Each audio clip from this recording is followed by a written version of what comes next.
দেবেরা part 1 হলো 2024 সালের একটা তেলুগু ভাষার অ্যাকশন ড্রামা চলচ্চিত্র, যা কোরাতলা শিবা পরিচালিত এবং এনটি রামারাও জুনিয়র এনটিআর প্রধান চরিত্রে অভিনয় করেছেন। গল্পটি একটি উপকূলীয় গ্রামের গ্রাম প্রধান দেবেরা রাও এবং তার সংগ্রামের উপর ভিত্তি করে। দেবেরা তার পিতার মতো গ্রামকে সুরক্ষা দিতে এবং সন্ত্রাসের বিরুদ্ধে রুখে দাঁড়াতে কাজ করে। তিনি স্থানীয় চোরাচালানো অপরাধ নিয়ন্ত্রণের চেষ্টা চালিয়ে যান এবং এতে সহায়তা করেন সাইফ আলী খান অভিনীত হল চরিত্র।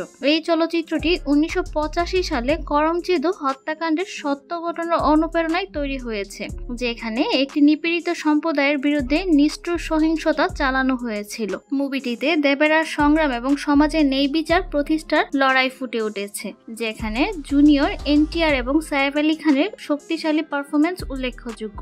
জাহ্নবী কাপুর এই ছবির মাধ্যমে তেলুগু সিনেমায় অভিষেক করেছেন, যদিও তার চরিত্রটা অনেকটা সমর্থনকারী ভূমিকায় রাখা হয়েছে। এমনই আরো মুভি এক্সপ্লেনেশন পেতে আমাদের সাথে থাকুন আর আমাদের চ্যানেলটি সাবস্ক্রাইব করে পাশে থাকা বেল আইকনটি ক্লিক করতে ভুলবেন না। দেখা হবে আবারও নতুন কোনো সিনেমা, নতুন কোনো গল্পে। ততক্ষণ পর্যন্ত ভালো থাকুন, সুস্থ থাকুন।